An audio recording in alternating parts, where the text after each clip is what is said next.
facilitating the cross-border movement of people and trade. I'm delighted to introduce Careen, our SVP of Operations, Safety and Security. So, usual format, we'll go through the presentation and open the floor for questions. Thanks. Okay, so if you weren't tired, you're going to be tired after this. Thanks for joining me this morning. Good morning, everybody. So we're going to talk a little bit about border trade in terms of cargo movement and the importance of it, and then we'll talk a little bit about where we believe we're going to go and need to go on the passenger side of the business, talk about trade agreements, talk about technological advances, and maybe overcoming a few hurdles that we're seeing. So delve right into, I guess, what would be considered the value of aviation. You would have heard this multiple times over the course of the last few days when it comes to what aviation contributes to social and economic development. So from a supporting and employment side, when you think about airplanes, air navigation services, airports, and then all the side-related businesses, tourism, transportation, manufacturing. Pre-COVID, we're estimating that was around 8.7 million jobs annually. In terms of adding value, pre-COVID as well, 3.5 trillion in terms of trade, 4.1% of global gross domestic product globally. It obviously enabling trade is a significant portion, and air cargo really plays a valuable role in terms of movement of valuable goods, time-sensitive goods, perishables, medical supplies, COVID being a classic example of that, and over 1/3 of world travel trade by value actually travels by air. And not to be outdone, we do contribute to 15 out of the 17 United Nations sustainability goals. In terms of what we're forecasting for 2023, we've seen this in multiple presentations over the last few days as well. We're forecasting 4.4 billion, which is about 400 million shy of 2019 levels, so significant, and 58 million tons of cargo will be transported this year as well. So it's an integral part of our lives. It supports a global workforce and mobility, cultural change, international trade. And I guess some couple of personal examples that really drove this home for me in terms of my responsibilities was during COVID.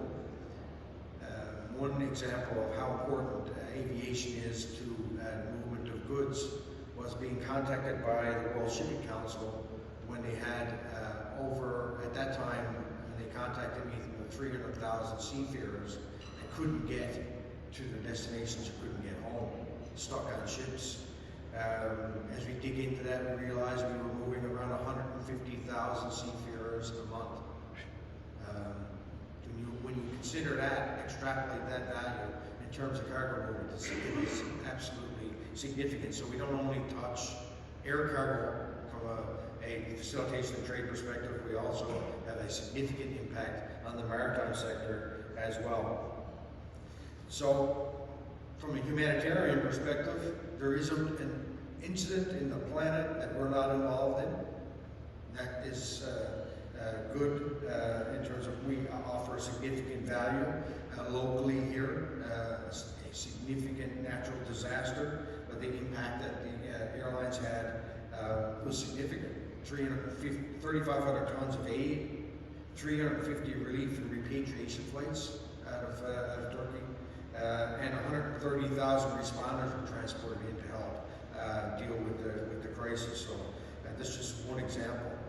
But like anything, I guess maybe it's a trait or a culture that I had, it ain't perfect. And so despite all the things that we do well, there's still things and barriers to the movement of the passenger and cargo. There's lots of frameworks, and I'm going to go through a few of them. But in general terms, inconsistent regulatory frameworks. Every country seems to want to do it their own way. Customs complexities, which is very similar, but really specific to customs, again, from one country to the other, not the same. And infrastructure. So that can be in many forms.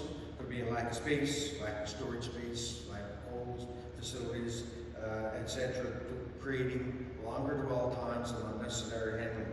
So we are a truly global industry, probably one of the best examples of a global industry out there, but many of the tools and processes that we utilize aren't global in nature. So as I mentioned, there are a few tools in terms of what's been provided for customs organizations by the various trade organizations and World Customs organizations through the UN. Three of them that are really pertinent to facilitation of cargo. The World Trade Organization's Trade Facilitation Agreement. We also have the revised Kyoto Convention of the World Customs Organization, and the World Customs Organization has also put together what they consider the safe framework of standards for movement of cargo. So in terms of like what each one of them sort of talk about, so the Trade Facilitation Agreement in WTO, it really refers to the release and clearance of goods, and there's some overlap between all three of them, including topics such as risk management, which is obviously important, and authorized operators for customs issues. It provides guidance for agency coordination to facilitate cross-border trade, simplifies formalities, document requirements, as well as common border procedures. It is supporting as well public-private partnerships, which are growing in this particular area, and it has been ratified. I'll speak to that in a second, by 156 countries. In terms of the World Customs Organization, they have two of them, as I said. One is the revised Kyoto Convention, covers again release and clearance of goods, but from an application of IT perspective, which is important, and why I'll get to in a second. It makes sure that customs controls are reduced, necessary times and minimum support in terms of efficient movement of goods, efficient utilization of risk management, and coordinated interventions between customs and other border agencies. This one was ratified by 133 countries. And the last one is the World Customs Organization Safe Framework and Standards. It is customs to business relationship, or customs to other government agency relationships. So it gets into the specifics around that. It creates a framework that promotes several facilitation tools, like authorized operator programs, which are very important, risk management, advanced electronic information, which is also equally as important, given how paper-based cargo movement is, and it supports trade continuity and resumption when things go bump in the night. Ratified by 172 countries. So the problem is ratified, but not implemented, and this is often a problem we see when we're dealing with UN organizations in general. ICAO probably being the best example of that from an aviation perspective, but from a cargo standpoint, we not only utilize ICAO, but we're dealing with WCO and WTO as well. So the tools are there. They're meant to eliminate burdensome procedures, disharmonize customs regulations, outdated processes, and leveraging the latest technology. But it's not happening. International instruments, as mentioned, exist. They're alive. They need regularly to update them. But again, it's not being implemented. We need countries that have not yet ratified to also ratify and start implementing. And ultimately, we need to start tracking implementation, which is our next step. And I'm sure you will hear from us over the course of the next number of months in terms of how do we actually track implementation. So we do our part as well. So not only do we participate, are lucky enough to participate in all of those organizations that I just mentioned, as well as the agreements that have been signed, and we provide input and steer the discussion from an aviation perspective. We also work on our own individual and internal processes around helping trade facilitation agreements and implementation to accelerate the use of data. One Record is our best example of that, and it supports all the implementation of all trade facilitation agreements. What is One Record? Basically, it's a standard for sharing data and creates a single record view of a shipment, which at the moment is not the case. And so that's arguably our biggest focus at the moment in terms of implementation on the One Record side. But we also have other IATA standards to support trade facilitation. We just recently issued a manual on plastic for advanced cargo information in Europe. We have cargo XML standards for exchanging of messaging in the supply chain. We have the ground operations manual as well as the cargo handling manual to help our members and ground service providers in the handling of cargo to the best of their ability. So on the cargo front, we're okay. We do well. We contribute significantly to economy, social economics, but we could be so much better. And that's, I guess, the message that I would convey today. Similar story in a way, perhaps arguably better on the passenger side, but switching gears a little bit. On the passenger side, there's a couple of areas that jump out at us in terms of facilitation and movement and free movement of people. So when you talk about it, we talk about visa openness. 2/3 of the world's population require a traditional visa prior to departure. Now, I don't know how many of you in this room have actually applied for a traditional visa, but it ain't happening overnight. And this is obviously a concern to us when this is a kind of a barrier to movement. And then also at the airport, it provides for pretty inefficient processes regardless. Even if it's something that's done on airport, extra queues, extra lines, extra time, for no real good reason. So we promote two things: simplifying entry requirements and implementing pre-travel verification. So I'll talk a little bit about them now. So in terms of simplifying entry requirements, countless examples you see on the slide of what it means when you do it. So I'll touch on a couple of them.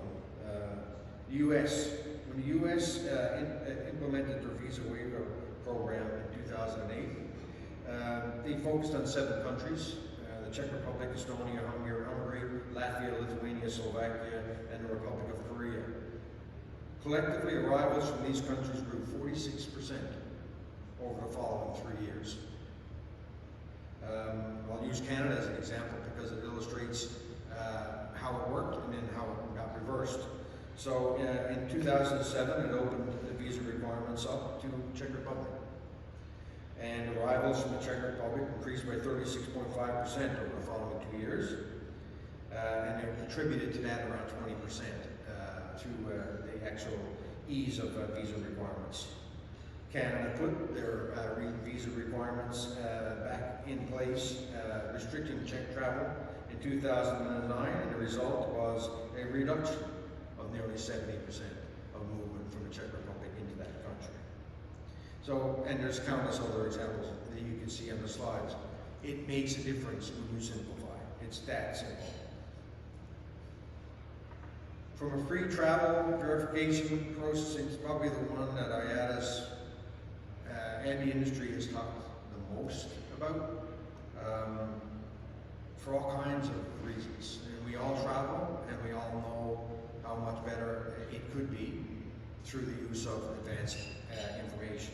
So, efficient use of border control technologies. So, at the moment, not everybody uses advanced passenger information to help automate processes through their airport, and many aren't using automated border control. So as a result, you have to see a person. That's very inefficient and not sustainable at all in terms of the challenges that we're having on the employment side. We want to see digitization of travel documents. It's long overdue. The technology's there. And it would actually open up and unlock the use of biometrics for passenger travel and allow for us to, and I'll speak a little bit about interoperability and harmonization in a second. It also allows for pre-screening. So the more information you provide in advance, the easier it is for governments to be able to understand who you are and where you're going, and where you're going. 99% of us are safe and traveling for good reasons. 1% of us are nefarious and do things for other reasons. But yet 100% of us follow the same process. So this digitization will help unlock some of these things, and a pre-screening process obviously is necessary to get us to where we need to go. And tools and systems to favor direct interactions between the government and the customer, and take away the middle person. Because at the moment, that middle person is us.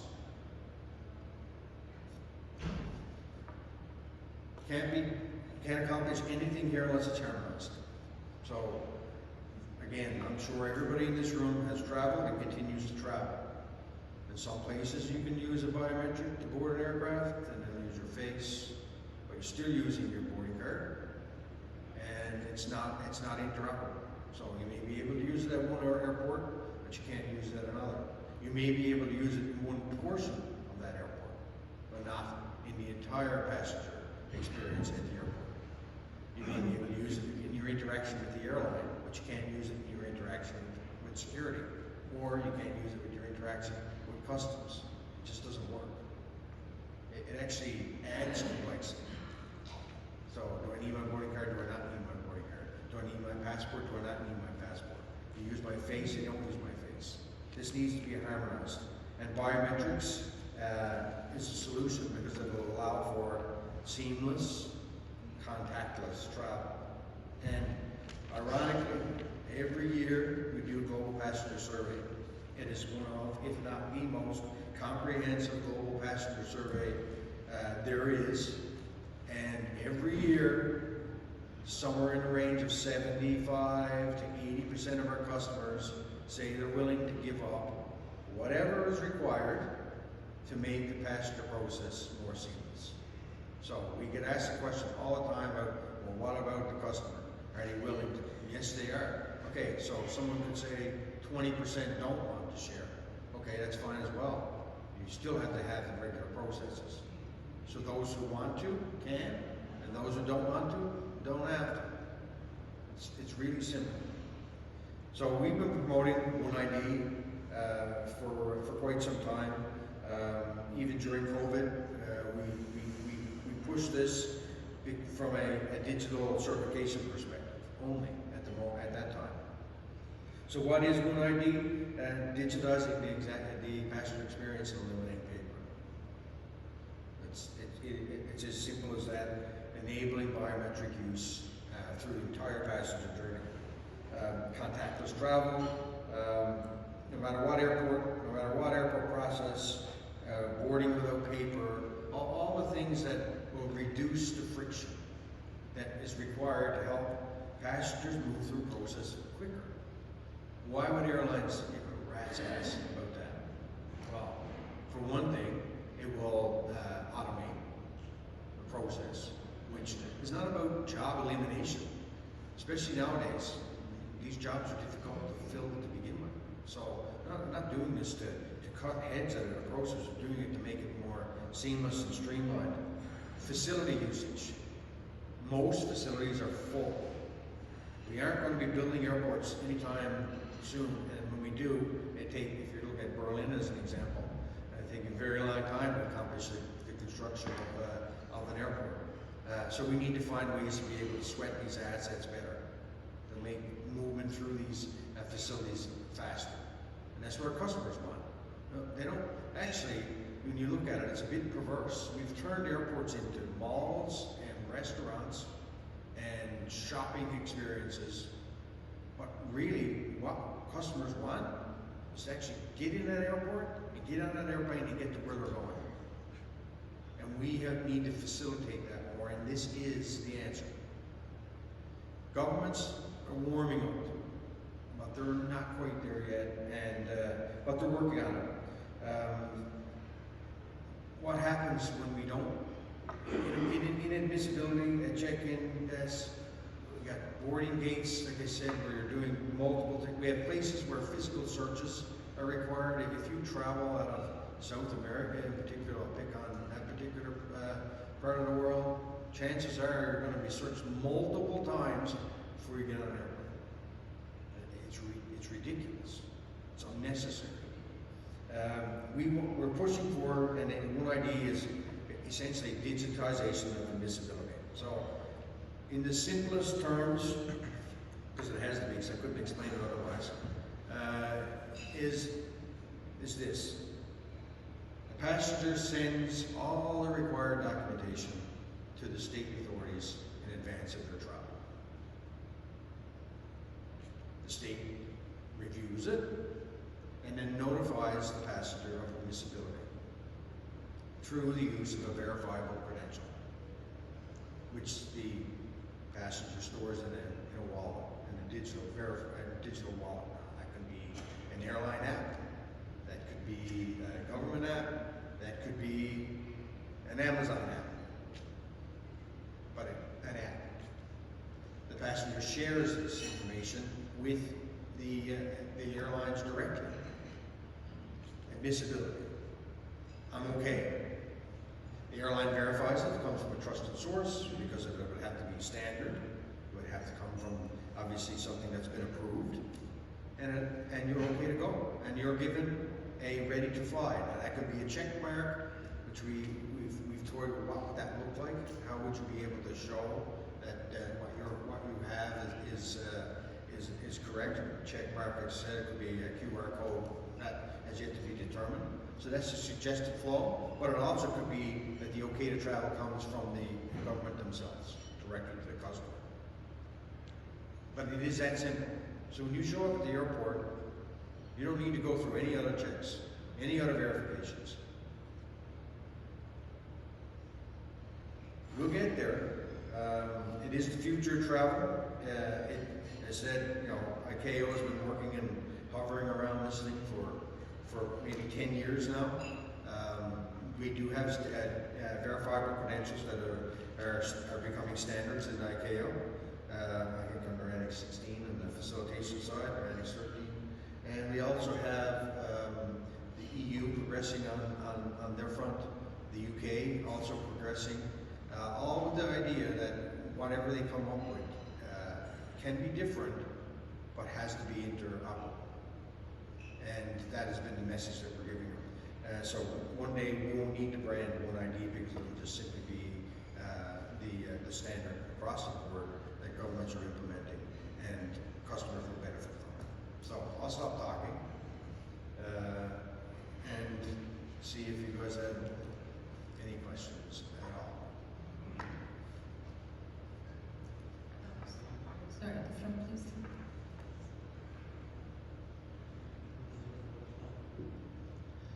Good morning, this is Andrew Schulz, FEW, Germany. Nick, as far as cargo is concerned, same old story, endless story, discussions for decades actually. It remembers a little bit to the tragedy of SES discussion, even here in Europe.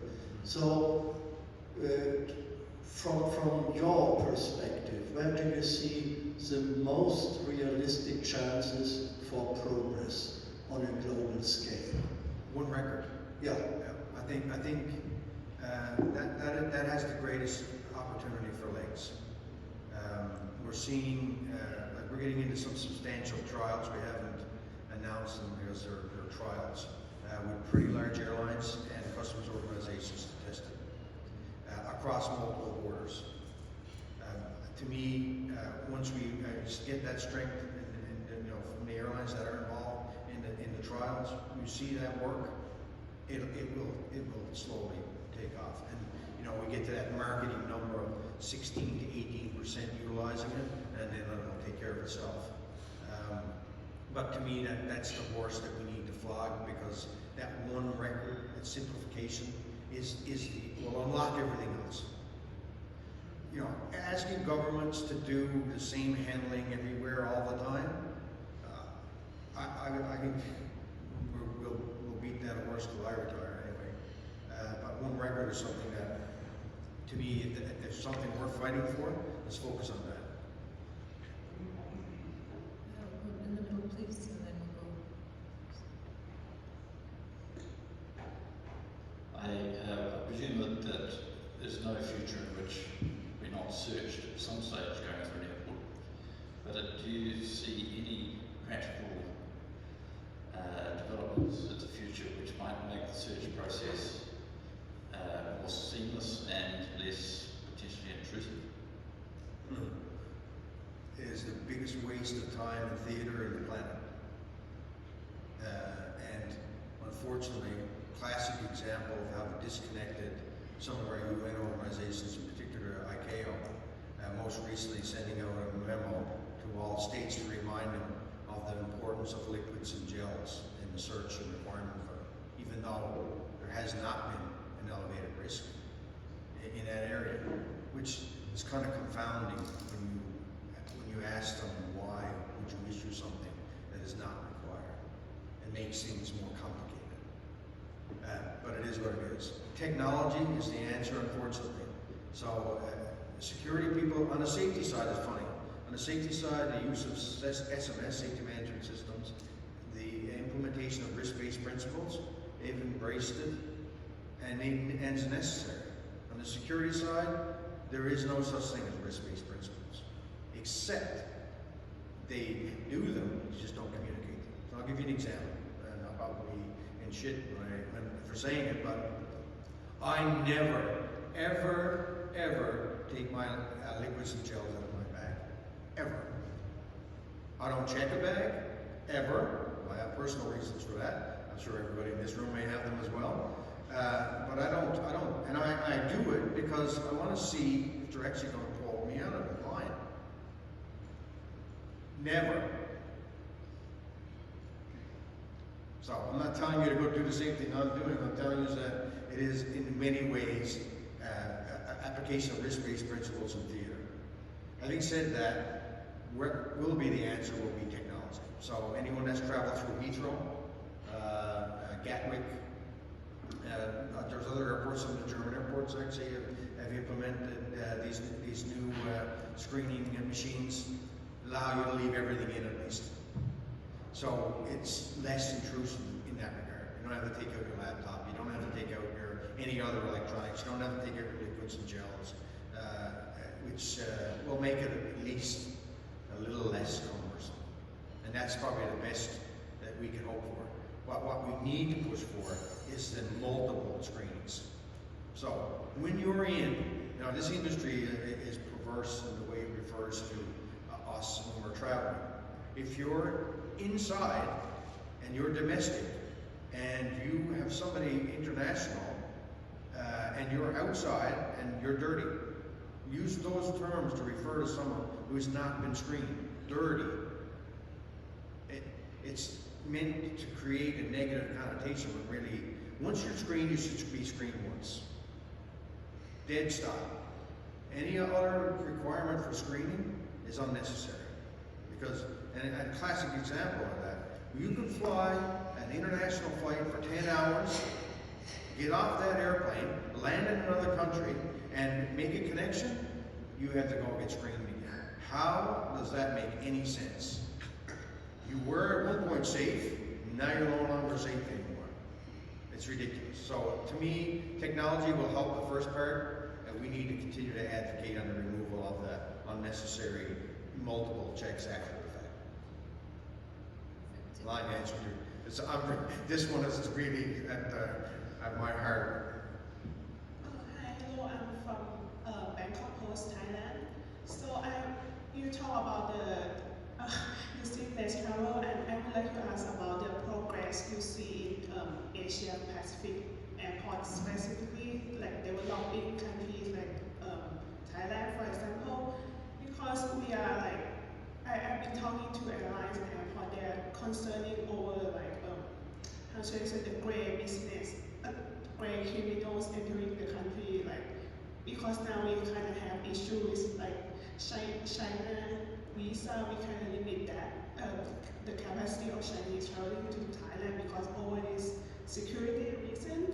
And also, like, I would like to ask you about how should we balance this, like, the security reason for like limiting, I don't know, screening people as well as like the data leak in the point of view for like the sharing, traveling information to airports or government, because I think that's still the problem for developing countries. Every country's different. I wish I had an answer to geopolitics, but I don't. And you know, when you make reference to China and how data is managed there versus how data is managed somewhere else, no offense to China, but it's not the same as the way it's done in North America or Europe. It is that simple. Our answer to how data will be managed, you know, in terms of the One ID, what we're promoting is that the customer owns the data. The data sits on in their control. So it doesn't reside on a database anywhere. The customer decides who to share it with and when to share it with. And it has an expiry date, which is associated with travel. It's actually better than what happens today because the majority of us that travel, not everywhere, API PNR is used and it's shared and governments are storing it anyway. It's a fact. Our advanced passenger information and our PNR that we are booked is shared with countries we fly over and into. It's done on a daily basis, minute by minute actually, on every flight almost. So this we believe is actually more secure in terms of data management. Because we would foresee that when digital identity and verifiable credentials become a reality, there's no need for advanced passenger information and PNR data anymore to be shared. That actually save a lot of server time, probably has definitely has an environmental benefit for all that information that's flowing around today. And it's also very costly because it uses Type B messaging to send that, which is old green screen technology for anyone that's been around this business for as long as I have.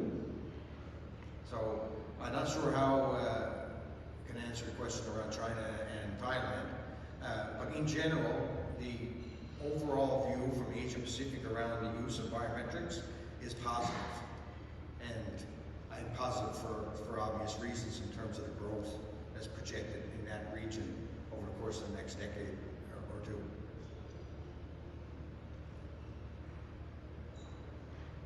Thank you. I'm Michael Kelly. I read for 256 Business News. On digitalization, how are system vendors adapting IATA's agenda, and how are you going to ensure that there is sufficient competition in this area to ensure that it's affordable?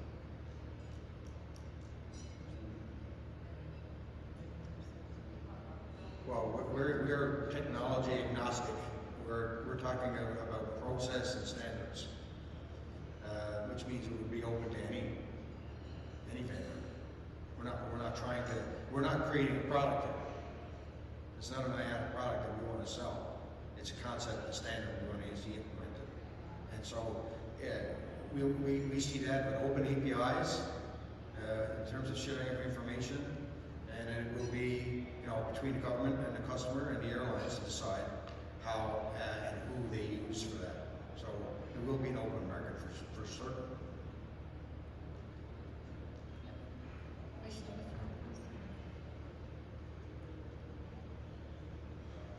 Thank you. My name is Gabor, up in the Block, Hungary. If we see the whole passenger journey, can One ID works after landing instead of huge immigration lines? Yes. The intention would be that verifiable credential is used by security, customs. So when you're dealing with a government entity, and that's also part of the problem, in the way that things are set up in aviation, customs and security sit in different departments, they never speak to each other, even though they're kind of doing the same thing. It would be far more efficient if they were actually one department, but that's just never going to be the case. But yes, the intention is that information would be shared amongst all government agencies, including the airline.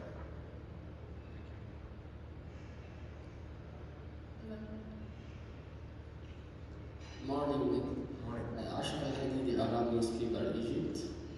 What about cooperation between IATA and the organization AFRA to improve standard safety and security in Africa? We work closely with AFRA.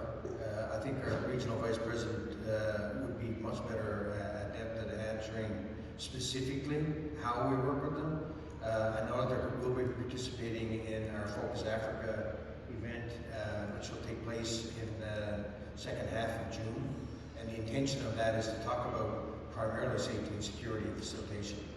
So they are working together. Could they work better together? Obviously, Africa is the land of opportunity. There's a lot of work required. So I think just between countries within the continent, it is as restrictive and more restrictive than outside of the continent. So I think there's some basic things that we need to start, and some willing partners that I think are obvious that instead of trying to get all countries on board, get at least the most like-minded to start working better together. So I think that's the general theme in terms of Focus Africa, but I know we are working with them on a number of these things.